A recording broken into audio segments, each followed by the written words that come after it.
Welcome to Marvel Vision, a podcast about Marvel, the MCU, and right now, Daredevil, Born Again. I, in fact, have been born again. I'm Alex. I feel born again, but I also feel like I'm going to die over the course of this recording. I'm Justin. I'm Pete. Okay, Alex. Hold on one second. No. Before you jump right into it. No, I got some things to say to you before we start.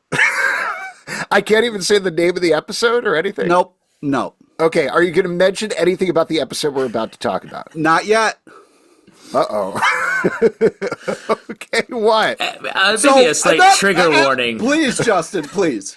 I worked with you for 4 hours yesterday. We did 3 podcasts, and you didn't say a fucking thing to me. You didn't give me a heads up. You weren't like, hey, That's how you want it. That's how you like it. You asked for that. You don't Your want spoilers. whole world's about to fucking die.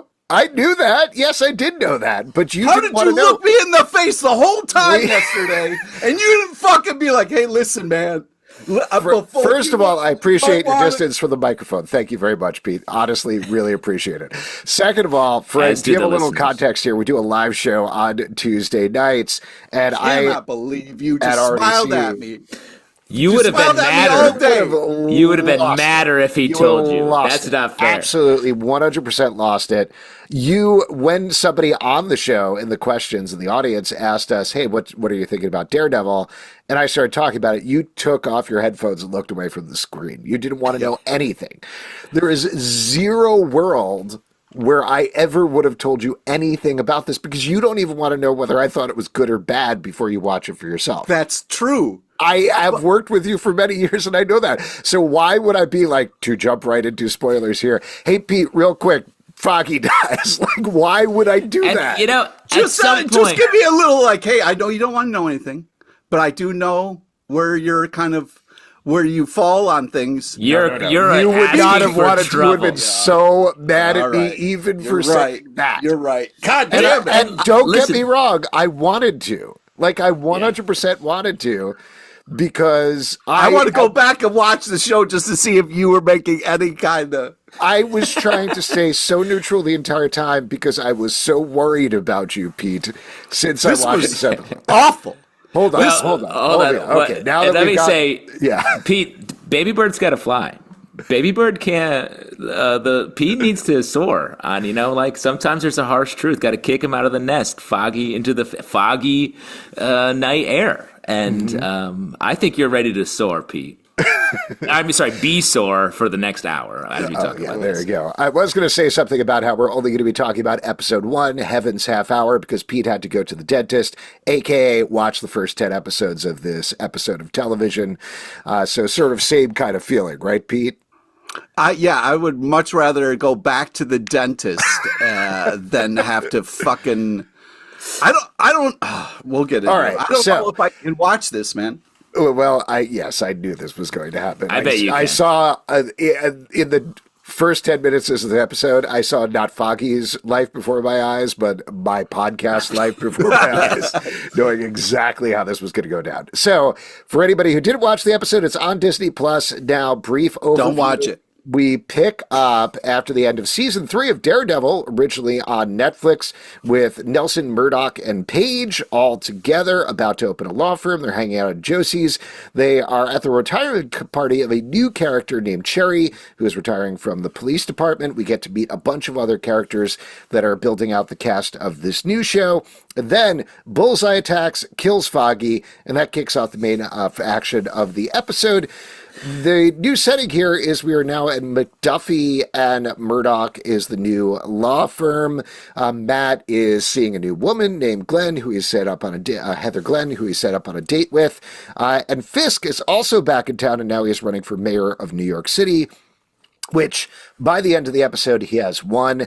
So Matt is out of costume. He's not Daredevil anymore. He's going to let the law do its work. Fisk is supposedly on the straight and narrow and trying to be mayor of the city and help the city he loves in the right way. And there's a lot of characters in the middle there, not least of which is Vanessa Fisk, who has been running the business while Wilson has been away. And there's a lot more stories, certainly it seems, to tell there. We also get a bit of trial here as Bullseye goes on trial and ultimately gets 11 life sentences, and meet a bunch more of the supporting cast that I'm sure we'll talk about over the frontier.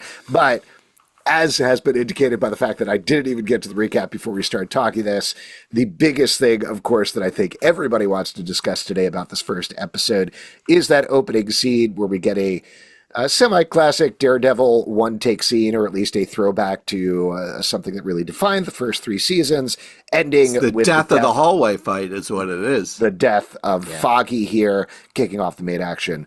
So, Pete, get it all out. Get the poison out, as they say. Go ahead. Okay, so... And this, I'm sure, will be the last time you're mad, so go ahead. Yeah, it probably will be. The road to recovery. What sucks is I very much enjoyed the Daredevil series previous to this. So I was showing up expecting like, hey, great, you love that. Wait till you see what we did here. And what they chose to do was murder the thing that I loved right in front of me and then try to continue a series. So we have the 3 of them together happy, which I was like, oh shit, this isn't good. All 3 of them are together. All 3 of them are having a great time. They're at this bar. Everything's going great. And I was like, oh no, oh no. And it starts with Karen Page being like, hey, Murdock, let's get out of here. And he goes, no, we're friends. And I was like, what? Why would you? Why, you guys used to be a thing. Why are you giving her the cold friend okay, shoulder? not to interrupt you here, but I will say that is not the cold shoulder. That scene was flirting. They'd be like, I thought we were supposed to just be friends. Yes. Isn't it just friends? What are you talking about? No. There's flirting that was happening before. And then she was like, let's get out of here. And he goes, no, what about the friends card? And that also was flirting. No, that was like him being like, Pete, have you ever this seen can no longer continue the way that we both liked. And have you ever seen a rom-com, Pete? Like a rom-com? No, I haven't. I've never seen. Because a lot of times flirtation can come in different packages. Yeah, that's just true. Before you continue your just calm tirade, which again shouts the therapy's working, I did want to say you're right to have feel fooled by this, because the way this show is set up was a clean continuation. All the media, all the PR was like, you like these characters and we're going to ride with them. And I was shocked and, of course, concerned about my friend Pete LePage.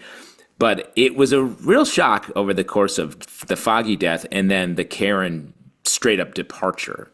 Well, that's what they were doing. They're murdering the old show and being like, the thing that it was is no longer, we're starting a brand new thing, which, okay, creative choice, but sucks when you show up to a fan of something and the first 10 minutes they murder everything that you love.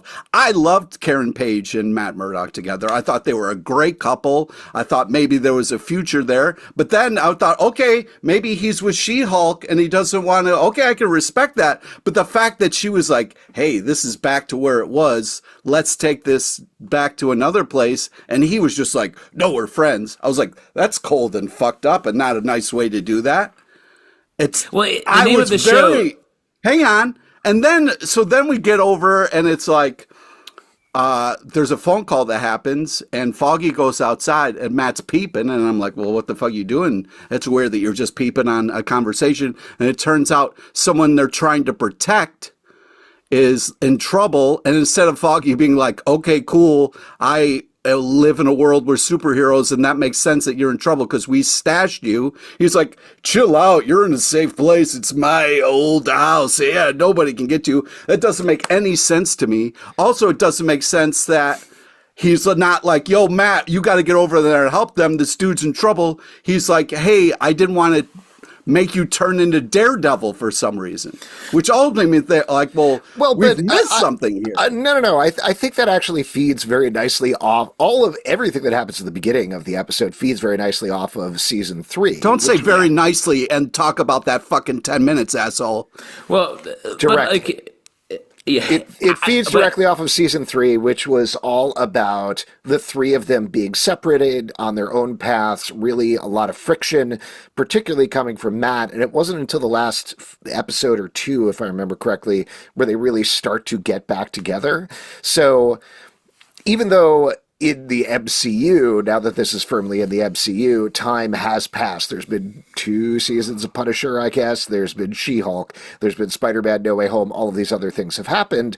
If the timeline is following that chronologically, I think they are following that path and being like, whoa, we just got back together and we're in a good place. Let's not shake that up. But of course, the show shakes it up.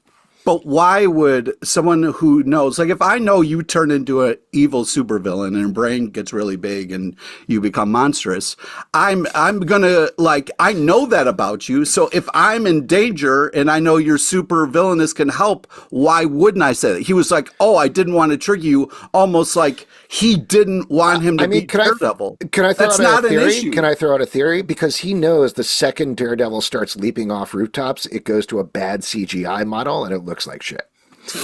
Wow. Well, like, I mean, The fight sequence, opening fight sequence of this did look bad. And what sucks was not only does I don't want to see another hallway shot, because what they did was kind of a mockery of how great it used to be, but it was just like at times hold on. good. Before we move on and continue this pure criticism, I do think the title of the show is Born Again. It's not Born the Same, let's give it another shot.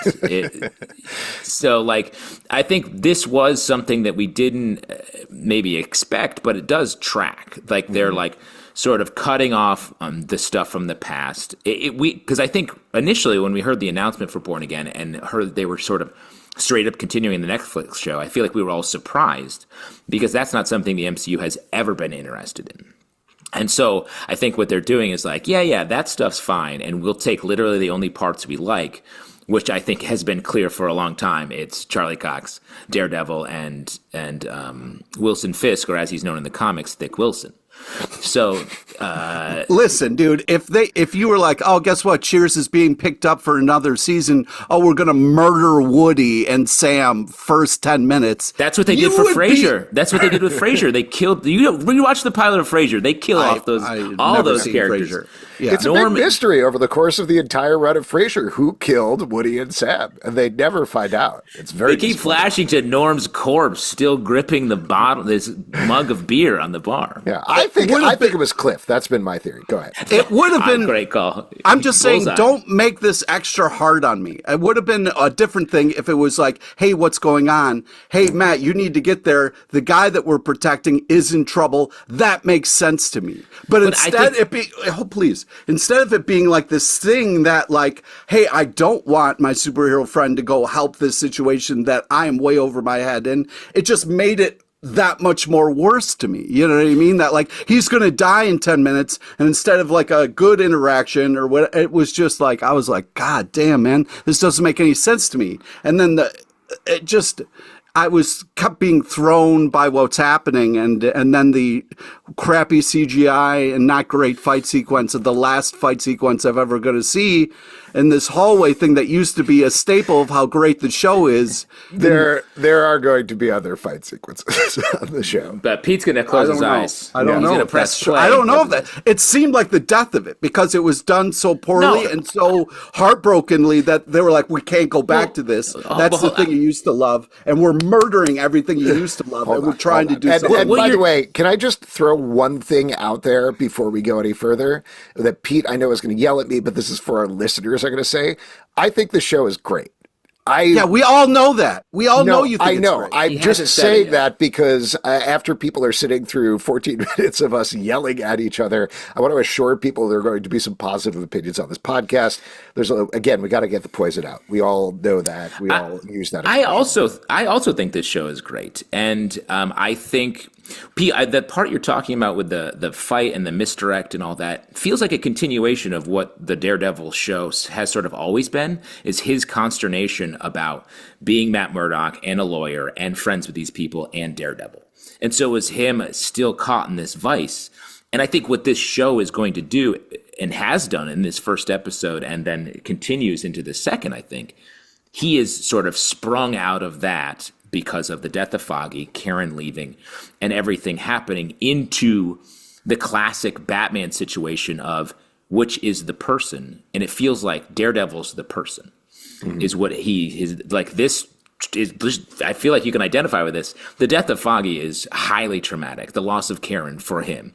And that's what the trajectory we're going to see is, and Wilson Fisk, his greatest enemy, becoming the mayor, empowered and honored as mayor of New York. Well, So, to jump to the end of the episode, I think really the key to it, and Pete, I hear you. Like, this is not discounting the heartbreak or anything like that. Like, that is purposeful, and I think there's still more to talk about there.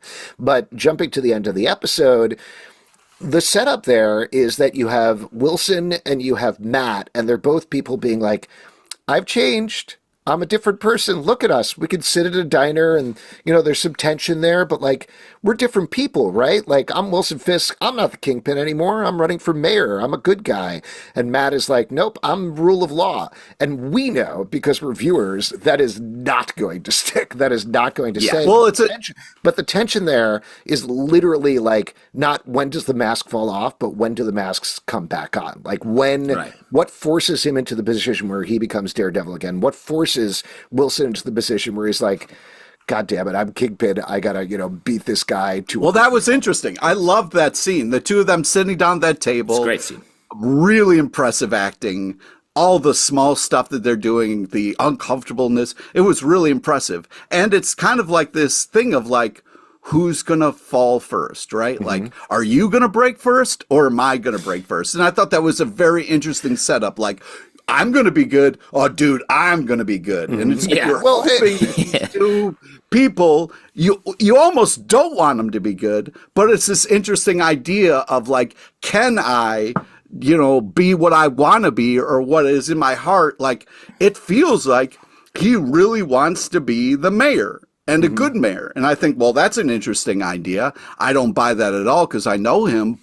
And here is our quote unquote boy being like, hey, I'm just going to be a lawyer. I am not going to be Daredevil. And it's like, oh, great. Well, if both of you win, we all lose. But it's a great scene and I loved it. The reason I bring it up, though, is because I think on both sides, very clearly, it is powered by the death of Foggy. And everything is powered by the death of Foggy. And Jesus Christ, man. No, I really do. Because like Justin said. No, I know. It's just hard to hear it. Yeah. It's hard to hear it. And I appreciate that because it could just be like we're throwing out a shocking moment to the beginning of the episode to like really shake up what you think is going to happen with the show.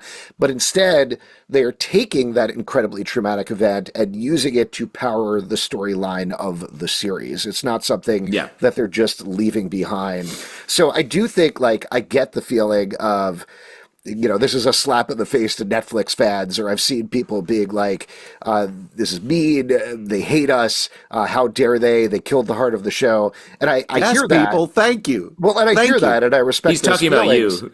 He's talking about you. No, there's a lot of people online talking about this today, but I hear that, and I understand that, but also the way to make a storyline like that work is make it worth it. Like, make that sacrifice worth it and play out over the course of the series. And I will say, like, and then the bit at the end of the episode with the red light flashing on his face, like, he's Daredevil already, basically. Like, as soon as Wilson wins that election, it's like, well, he knows it's a confrontation coming.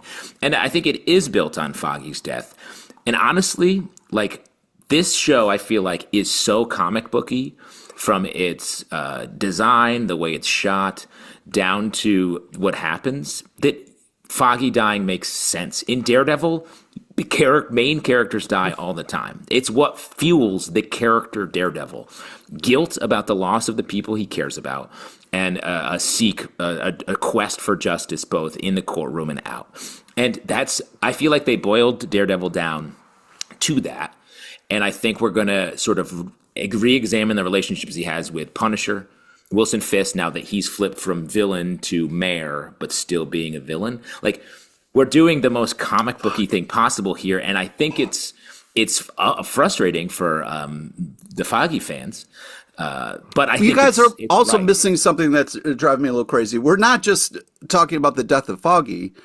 it's Karen Page is gone too. You know what I mean? Like that also is heartbreaking. She is a great character, not only like Punisher and other things, but she's, I just think such a, I loved her in this show. I loved her in other things that I saw. And it sucks that we're not going to get her anymore because like she's done too. So a couple of things. First of all, she's not done. We already, like we talked about on the preview episode, we know she is coming back for season 2, so she's still out there.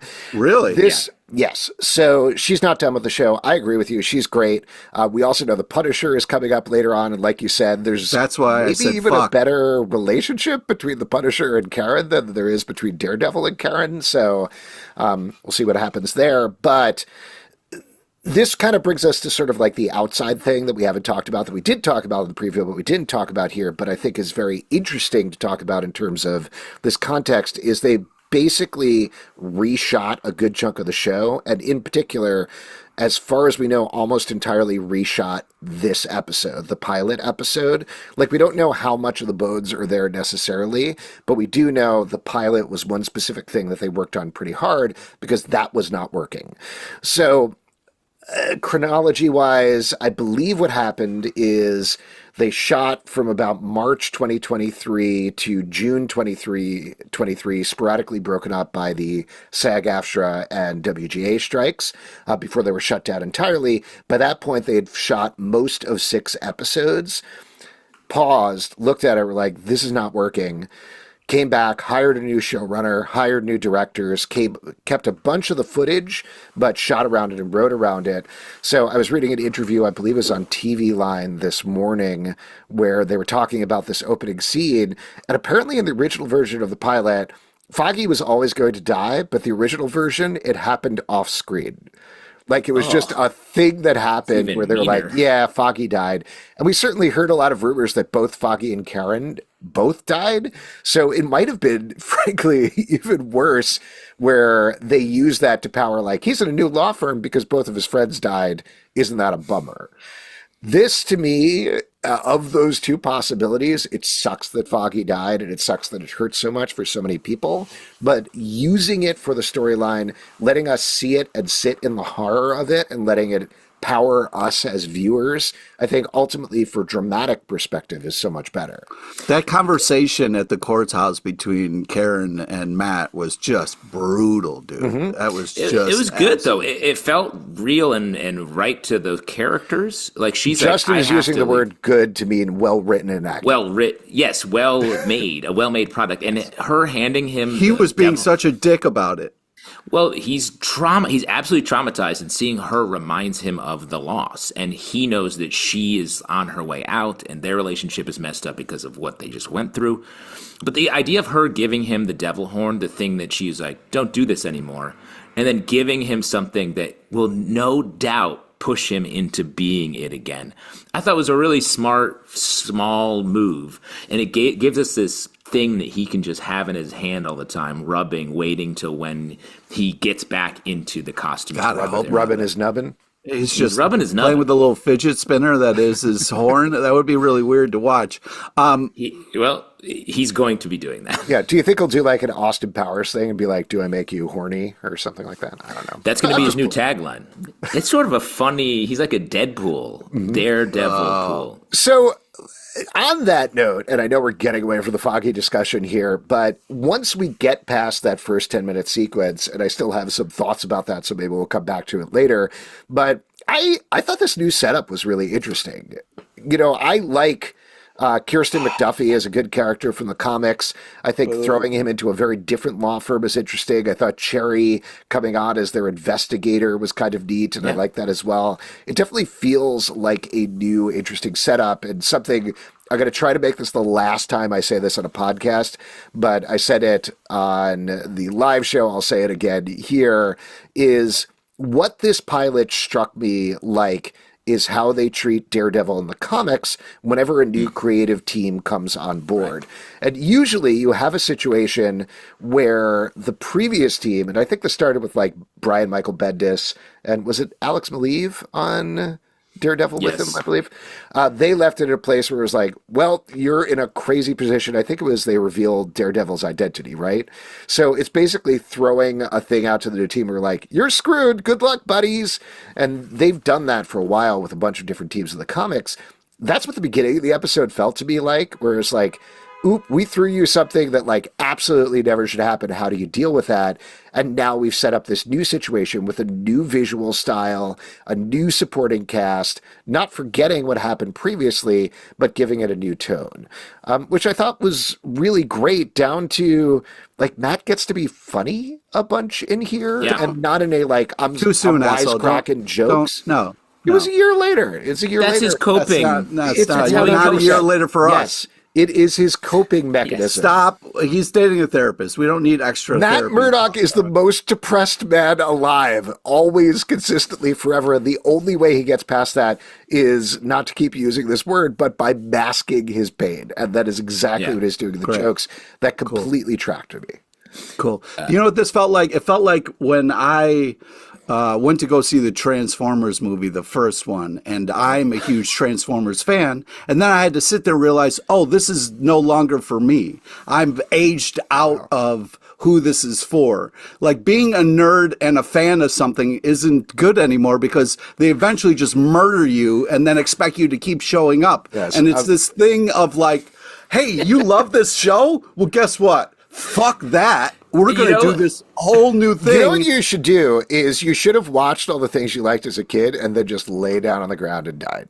Like, because society progresses, things progress and change. And they have to change it. It's a good way to go out. Yes. It's a good way to go out. Let me just say this. Alex just described how Matt Murdock's life is suffering. He has to go through these things. He tries to have a sense of humor. We're describing Pete LePage watching this show.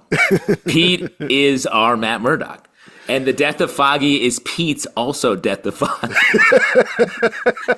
Also, I can't believe you used the Michael Bay Transformers as the death of your childhood. Well, no, I'm just saying, like, you go to something thinking this is for me. I've loved this since I was a kid. This has to be for me. Mm-hmm. And then the person who's driving the ship was like, no, this is not for you. And sorry, how old were you in 2015 when the first season of Daredevil came out?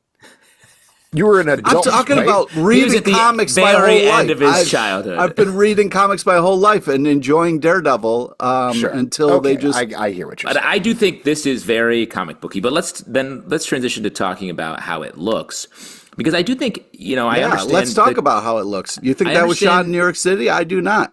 It was. Well, a bunch of it was, and I do think the New Yorkness that they established at the top and sort of throughout, I thought was really cool. Nice and specific, getting to it. I really loved the panel widening and then narrowing at the top when he's using his powers, was awesome. And that's the kind of smart stuff that they do throughout. And like, we get that. I feel like the camera was giving us, and the look of the show was giving us Sin City, very Frank Miller. And I thought that was an interesting choice because I think we've sort of moved hard away from that in comic book movies and TV. So it had that is it like just very dark, like colors that are like super saturated and everything. And then getting into the camera movement was very comic booky too, like not cuts, just a lot of resizing as it went in the way that our eyes follow a panel pages. So that was interesting. Some of the CG, yes, was a little clunky at points, but I do think they made an effort to use the volume in a way that wasn't so cut fakey. It flowed way more, and it didn't always match how we wanted to, but I thought in general, the action was cool. It felt like a Daredevil fight. It felt a little bit like a Deadpool fight. This maybe you were saying earlier, where they're just covered in knives. But I did like the way it was just relentless for that opening sequence. Yeah, it was just, like we talked about on the preview, I hardcored the first 3 seasons of Daredevil over one weekend, and going from that, which those fights are great. Like, they absolutely excellent and visceral. This is all not in camera. That. They're all in camera and all fight. This is not that at all. Fights. It was kind of like they were making fun of the old show. I don't think No. they were. I think what they were doing is it's directed by Benson and Moorhead, who worked on Loki and also on Moon Knight. So they have, I think, less of a realistic filming style and, like Justin is saying, more of a comic booky filming style. So I think they were trying to do, not in a screw you guys way, the way you're suggesting, Pete, but like, hey, this show is really known for its one-take shots. We're going to Josie's bar. We're killing Foggy. We're ending this era and moving into the next Christ, era. man. Did you not say it so casually like that? Do you want me to Fucking sob A. for 5 minutes? No, I mean, but just put some respect on it, for Christ's sake. What should we It's not do? bad What should we do? enough. I gotta. The actor's still Christ, alive. man. The actor's still no, alive. they killed And him. honestly, They killed him. Honestly, the other fucked up thing with Foggy dying is Eldon looks good. He's like looks pretty good. He Yeah. looks slick. It's the best he's ever looked. It is I I know you lying mentioned there that. on the ground. I was like, oh man, he Yeah, looks good great. haircut. Lost some weight, great Oh, haircut. Hey, God. I just Well, it makes I sense. should He's got not to be have been having this auditioning. thought. He's I should auditioning not- right now. Yeah, I should not have been having this thought, but when he was dying and I guess his life was passing before his eyes, what I kept picturing is like the press tour passing in front of his eyes where Yes. I've been watching so many videos of them being like, oh, it's so great to be back. Hey, we're all together. Let's play some fun hot sauce games or whatever. And that he had to go through all of that. It for, is fucked up for 10 minutes of screen time. It's fucked up. I agree. All right, so the And let shot. me no, last sorry. thing. Yeah. I Last just thing wanted on to mention- Foggy, Yeah, I go just ahead. wanted to say is when I thought he lived at the end of that opening sequence. Only when they cut to the law firm later and it was called McDuffie, I was like, holy shit, they killed Foggy. I couldn't believe it. I was in shock. They originally, in the original version of the pilot, it was McDuffie, Murdock, and Foggy is dead, but they were like, no, that's too much. Nelson crossed out with a big red X. Stop fucking Little having so skull much with fun. X. Come on, man. I'm sorry. Dude, if we were in the same place right now, I would punch you in the fucking face, man. He is still fictional. Someone has Foggy. died. No. No. A character left a show. Everyone's alive. Yeah. I ridiculous. also, on the visual bent, I mean, this is not the visual bent, but just while we're talking about the technical aspects of the show, I don't know how you guys watched it. I watched it on my laptop with my headphones on. The sound is great. Like, Yeah. they did a really excellent job, and I think that's something that you really have to do for a Daredevil show. But the way that the sound kind of fades in and out, depending on how Matt is listening to stuff, it often will turn from left to right, again, depending on where he panning. is. It's really, really impressive throughout this episode. Normally it's like, watch it on the biggest screen possible. Highly encourage people to watch it with the best sound possible, whether that means like with your headphones or otherwise, because just throughout the episode, I was really just kind of floored how much they were digging into that. Well, to kind of go on the other side of that, the shot where we got our kind of hero on the bottom and the bad guy in the top, and they kind of Oh, yes, saw at the end of the Daredevil episode. we saw Daredevil on the streets of a city. I wouldn't say that was Manhattan. And then They shot this So in mad. Manhattan. no, dude, that was cobblestone. Where there's I know you haven't been to cobblestone New in a York. couple streets. Don't start, motherfucker! I swear to God. Downtown! There are only a couple of streets with cobblestone, and that was nice cobblestone, not the like bumpy ass cobblestone that you're used You to. can tell Pete's mad because he's criticizing the stone on the underneath the I'm just saying that like it almost looked like two different shows because you had him on the top on this kind of rooftop scene and the kind of spotlight going back and forth that almost looked a little CGI or bad, and then him on the streets of New York. And it just was like so weird looking with all the kind of lights and the different colors that they were trying to do. I was just like, oh my God.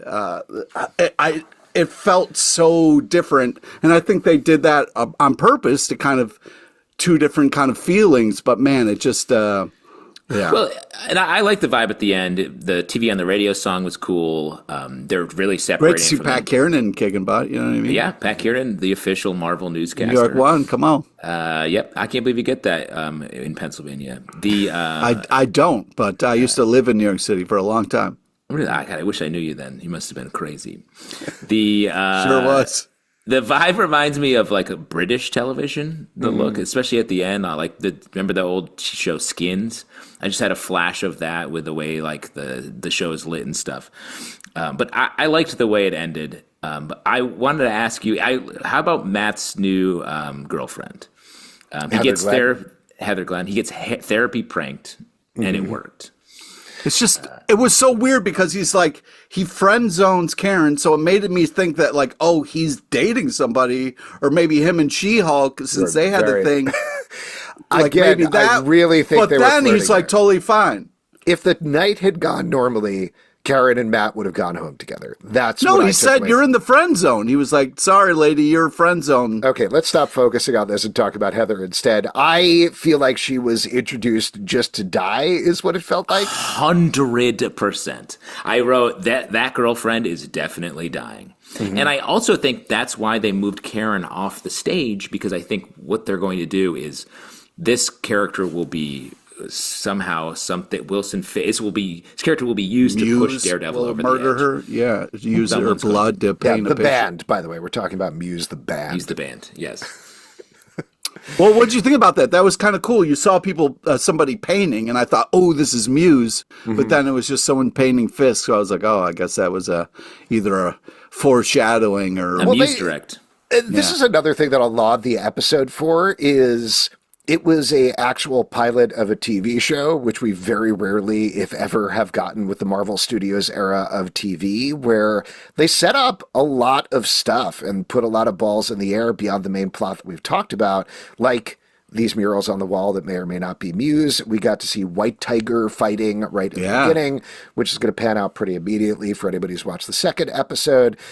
We also get the setups of, it was Detective Kim, I believe, and Cherry, who we've talked about, as well as Christian McDuffie is in the first scene. So, and Heather Glenn. Like, there's also this arc of the episode with the prologue that we've talked about a fair amount out of the way, where... yeah, like you have the Matt arc, you have the Fisk arc, and that is all set up there. We follow it to the conclusion of meeting in the diner with the addendum of here's where they are, here's how it's going to start to all diverge and then crash back together. So I thought it was really nicely structured as an episode of TV that made me very excited for watching the rest of the season. Well, I had the opposite effect because it's like, hey, I love the Smurfs this new season. We murdered Papa Smurf in front of me, and now that we've got an exciting whole season planned. The problem is I the rainy love the season, finally. Let Rainy rise. Yeah. I just think and what that, did you think about the Michael Bay Smurfs movie, right? Did that feel like that was just not working for you? It was not for me. It was not for me. My point being is like, Too many who is this parts for? on the Smurfs. Who did we make the show for? Because it's not for fans of Daredevil Netflix series, because if you like that, you would have wanted this to not happen. So I just feel it's hard to keep watching something after they deliberately kicked me in the nuts and said, hey, you know, we got a whole season of this, you're going to come back. And I don't want to come back, but I have to because the Punisher's going to show up. So I got to be there for my boy. But man, I really wish I could. So if I wasn't doing this, I wouldn't watch any more of this. Wow. Wow, that's interesting. I think this show is for fans who anybody who loves the trio that you're describing can go back and watch the first 3 seasons. And like comics, the story has to continue. The main character and certain elements are the only things that maintain, and the other people change. So, like, it makes sense that they're moving on. Well, and also, like I said about the comics, I think it is a laudable thing that they're allowing this to evolve and change and grow. I hear you, Pete, in terms of, and I'm not saying this dismissively, a lot of comic book fans, a lot of genre fans want the comfort of the same thing over and over and over again.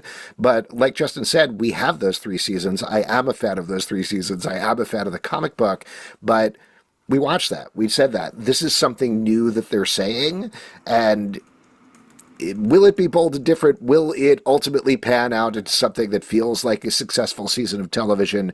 We will see as it continues to roll out, as it continues to stream over the next couple of weeks. But I just think it is a good thing to be able to grow, particularly where entertainment is concerned. I agree with you. I think it's important to grow. I think it's important to do different things. We got a new creative team, make different choices. cool. But it just is hard that in the first 10 minutes, I got kicked in the nuts. And it's like, stay tuned. It was like, oh, man, I wish there was a better way to do this so I didn't feel personally attacked and then expected to tune back in. You know what I mean?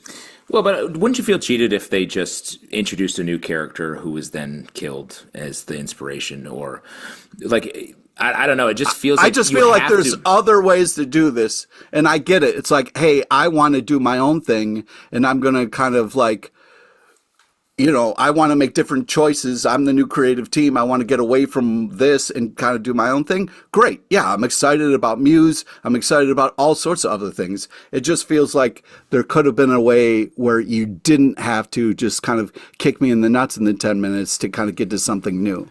Well, this is going to sound especially weird coming off what Pete just said, but coming off what you said earlier, Alex, I really appreciate the restraint that they sort of showed on this episode by not setting up too much, by just really doing a true pilot, by being like, this is the show now, and not giving us Muse or a bunch of like other things that are already in motion plot-wise, because I think that's what MCU shows, TV shows have done in the past, and that's too movie, and it just is too much all at once, and it lends everything to being chaotic, and this felt very controlled in a good way. Well, I also feel like I understand why they dropped 2 episodes now, because it's like if you would have dropped the one, I feel like that would have been just kind of an insult. Whereas that's why, like, when I die, I want to release someone to release an album at the same time. So they smart, dude. That's cool.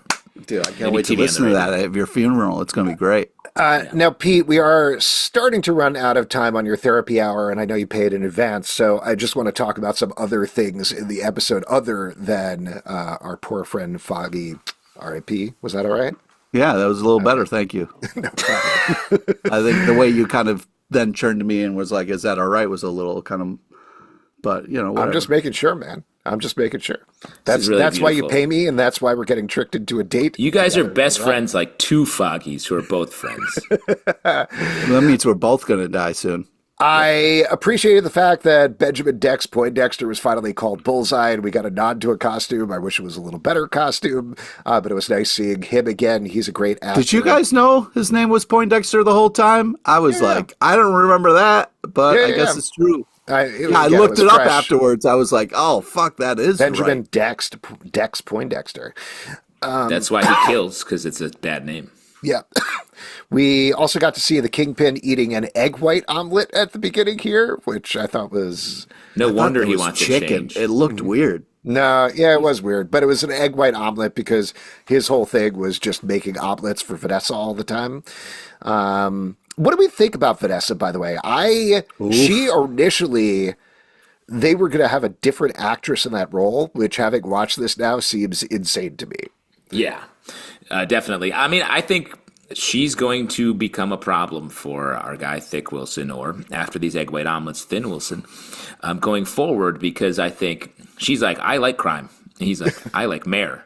And that's a major That's going to be a problem. Yeah, that's going to be a real problem. So it seems like she took over for him. Yes. When he went on his little sabbatical, and she's now the Kingpin. Queenpin. Yeah, the Queenpin, which cool. But the fact movie, that like great movie. The fact that they're like not very talkative and supposed to be a husband and wife makes me very nervous about their relationship. They mentioned like, oh, don't kill he's like, I know about Adam. She's like, don't kill Adam. Yeah. Was that her son? Their son? Like, who was Adam? No, that's the first man, Adam, from the Garden of Eden. She's like, do not go back in time and kill him because that's going to be bad. He's important. That's going to be bad news. No, that certainly seems to be an affair, is what I took from that line. Yeah. So that guy should get murdered. Foggy dies, but this guy gets to live. What the fuck kind of world is this? It's interesting, Pete, that all your love for Foggy has transferred to you love Wilson Fisk now. It seems like. I don't love Wilson Fisk, they were in the. He looks great. So even Daredevil complimented him. He's like, "Wow, would you lose weight? You've bulked up a little bit. You look great." I just think the relationship between Wilson and Vanessa is so good and so nuanced and interesting. just the way that Vincent D'Onofrio plays it, like turning into a little boy when he's around her, is fascinating to watch, particularly when contrasted with everything else that he's doing. And just in general, his performance, I mean, this is kind of a no-brainer because he's so good anyway, but just the way Vincent D'Onofrio is playing it differently this season, I thought was really interesting. So I'm really liking him a lot. There's a couple of other characters we meet here. We sort of get a sense of BB Urich and the BB report on the street. A lot of that. Jesus Christ. I will say, I got to plug that. I like the way that's shot differently. It's a nice little visual difference that I think is working. Yeah. Another important character that we meet here is Daniel Blake, played by Michael Gandolfini, the son of the late James Gandolfini, who seems to be a total Staten Island dweeb, is basically what's going on.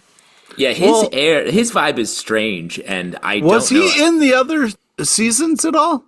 No. He's new. And I thought maybe he was a friend of Foggy first. And he's not a Marvel character, as far as we can tell. We've looked up him, and he's a... You did look him up? Because I have not looked him up yet. Okay.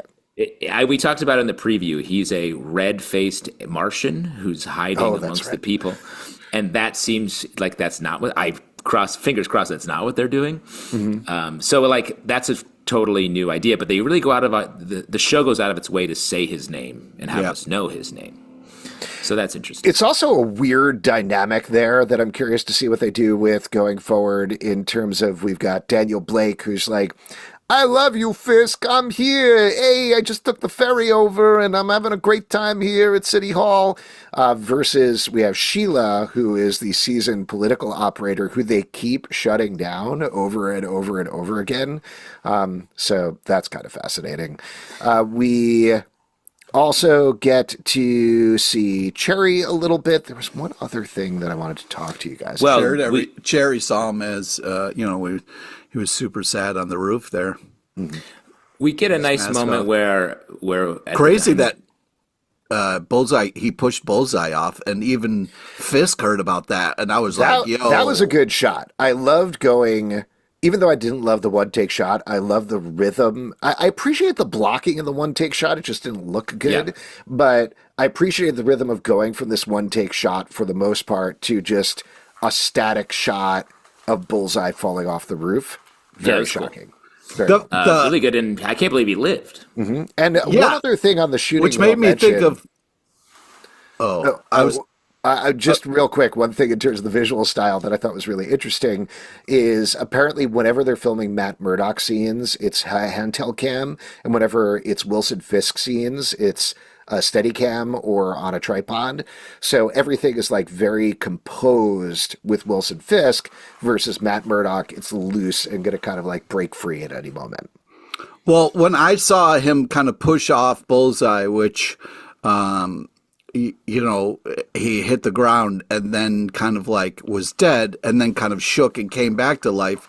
Remind me a little bit of from the comics, when the hand is kind of, and people can't die, and they kind of are dead, but then kind of, for whatever deal they made with the devil or whatever, they can come back to life. So I was wondering about... Yeah, I mean, this seems more grounded. We got a little bit of mysticism in season 2 of Daredevil, but there's certainly a level of both Matt and Dex should not be able to survive any of these things that are happening to them, but they do, and you kind of just have to... Because Bullseye's so accurate, the fact that, Daredevil had so many knives in him, it's not... I mean, he knows where he's throwing, so... he's moving with his echolocation. Then we get a little nod to Echo here in the diner scene where Dick Wilson is like, I tried to mentor someone. Man, couldn't get tinier than that. Couldn't get tinier than that.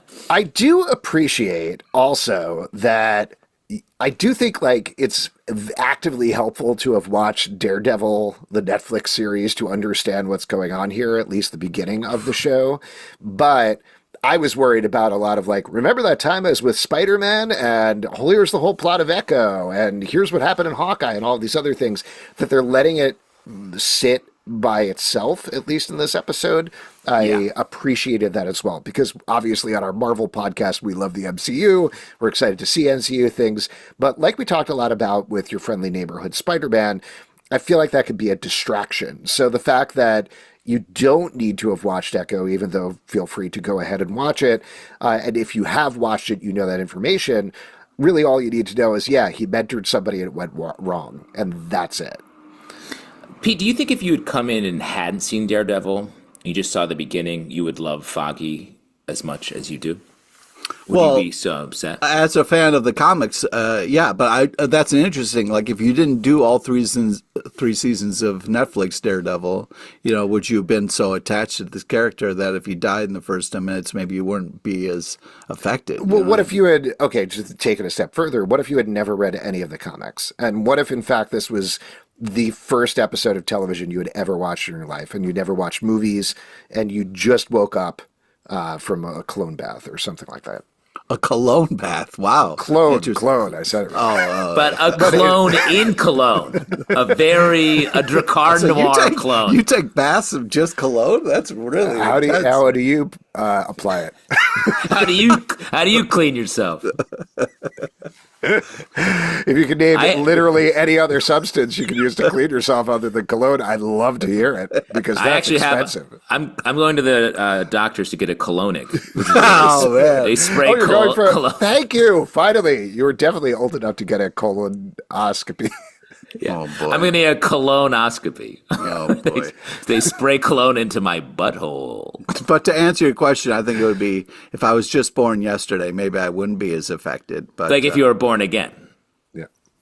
Would you be like, I'm scared of this strange box? With I guess the only way to enjoy this is you got to die and then get your memory erased and kind of be born again for the next episode. Yeah, that's how I think you will be, Pete. Yeah. I really liked Wilson Fisk's I Love New York at the end there, and sort of like nice. out it a little bit, nice and creepy. And I know we've talked about the end shot a lot, but just ending with Matt hearing people crying for help right at the end and there. not doing anything. No, but the tension is there, because he's like, yeah, I can't do it, but I want to do it. But I want to do it. He's walking by fires. There were just fires in the street, and he's like, oh, it doesn't matter. Yes. And that gets to something that we haven't really touched on, which is the political subtext of this. This is something that I think we could probably talk more about with further episodes, but definitely in the comics, even though they never explicitly said it, the Mayor Fisk storyline was an analog for Trump. It's very interesting to be watching this right now. So this is just the beginning of this. Well, I'm sure talk about the Stay tuned. Stay tuned. That's a little teaser of coming attractions. Before we wrap up here, any final thoughts on this episode? Just one. I feel like it's always funny to me in Daredevil when they're like, the kitchen. Something no one in New York uses to refer to Hell's Kitchen. I got to go stop by the kitchen, get some drugs. So actually on that note, two things that I'll mention. One, I thought it was very interesting that they immediately started off talking about the gentrification of Hell's Kitchen, because we know that it has been a very gentrified area for decades at this point. For decades, yes. So that they were like, yeah, that crime-ridden area we had for the first 3 seasons, well, it's really changing. And then, like we talked about, these interstitials of people walking around the city, plus the BB report, show the show widening out to the full city versus this one area that was almost treated as a city on its own. And again, I think that's part of like the repiloting of this series, but I thought it was very well done. One shot that I thought was really funny was they cut to Matt Murdock, who's looking out a window, which, kind of doesn't make any sense. And then a piano starts playing and he's kind of swaying. And I'm like, is Matt Murdock playing the piano right now? Because that's kind of hilarious. You can look. But it wasn't, he wasn't playing the piano, so that wasn't as funny. And then it was fun to see him in the kitchen chopping things up because he doesn't need the lights on. You know what I mean? So I thought that was fun. The dark, yeah. That's cool. He can cook in the dark, unlike others. I love cooking in the dark.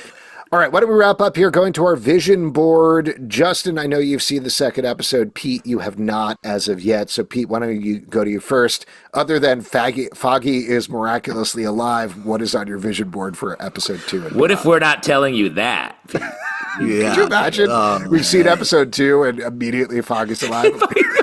And we're just letting him be so mad for this whole episode. He's not, to be clear. Yeah, he's definitely not. Thanks for taking away that hope, guys. Well, it's crazy though that His corpse gets dragged behind that cab for some second. Jesus Christ. Wild West style. Yeah, the title of the second episode, if I remember, is Foggy's Decrepit Corpse. Is that what it was? Oh, Yeah. man. It's called Going Through Foggy's Weird Porn Collection. They do spend a lot of time on that. Yeah. I guess he wanted it. That's too bad. And Matt's like, I'm glad I can't see. Aw. But he keeps it. Here's the thing. He keeps it at the end. So it's like, what are you doing? Yeah. Oh, yeah. I mean, other than cancel the show after what they did to us, I feel like who gives a shit? You know what I mean? Because What it's they like, did to us. it's a real kick in the nuts. And I'm not looking forward to anything other than the Punisher at this point because it can all go to hell as far as I'm concerned. Oh, my God. Jesus. Wait, one real quick thing I wanted to mention, just Easter eggs wise, when they go to Times Square, you see Rogers the Musical's ads there. So that was like the one real MCU Easter egg. Really? I missed that. Where was that? Yeah, it was in Times Square. They have the like billboards around. You didn't actually see the logo. I recognized it from the color of the billboards. Wow. What a loser. Yeah, Pete, you were too busy punching your Foggy spot on your wall. Yeah, I was too busy crying. I must have missed the scene where they were in Times Square. Vision board wise, I want to just continue, I think. You know, I don't have a lot of big plot notes or asks right now. This is a good pilot in that it just sets the table and we get to see what happens next going forward. So keep it going, I would say. Yeah, same place after watching the first episode. Definitely like keep it up as a TV show because like I've said a million times and we even said here on this podcast, often these shows err on the side of 8-part movie and we know there's a season 2 coming, so there is more there, but keeping it an episodic TV show will make me absolutely thrilled. And if you'd like to support this podcast and all the podcasts we do, patreon.com/comic book club, where you can get ad-free versions of all of the above. Apple, Spotify, Android, or the app of your choice to subscribe, listen, and follow the show. comicbookclublive.com for this podcast and many more. Until next time, stay marvelous. Pete, you smell amazing. Did you... It's my new cologne, babe. Is it London Fog? Is that what it is? Ooh. Calvin Klein, man.